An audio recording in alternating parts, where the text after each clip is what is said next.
हजरत अयूब अलैहिस्सलाम का तवील अरसा एक बीमारी के अंदर मुब्तला रहना और फिर एक गार के अंदर पनाह लेना, ये वाकया बहुत सारी किताबों में आपने पढ़ा होगा, बहुत सारे बुजुर्गों से सुना होगा।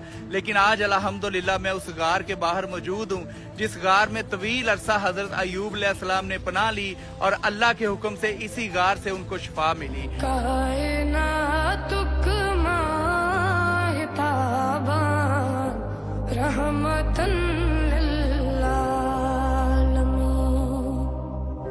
जान को ताजान जानान रहमतन लिल आलमीन।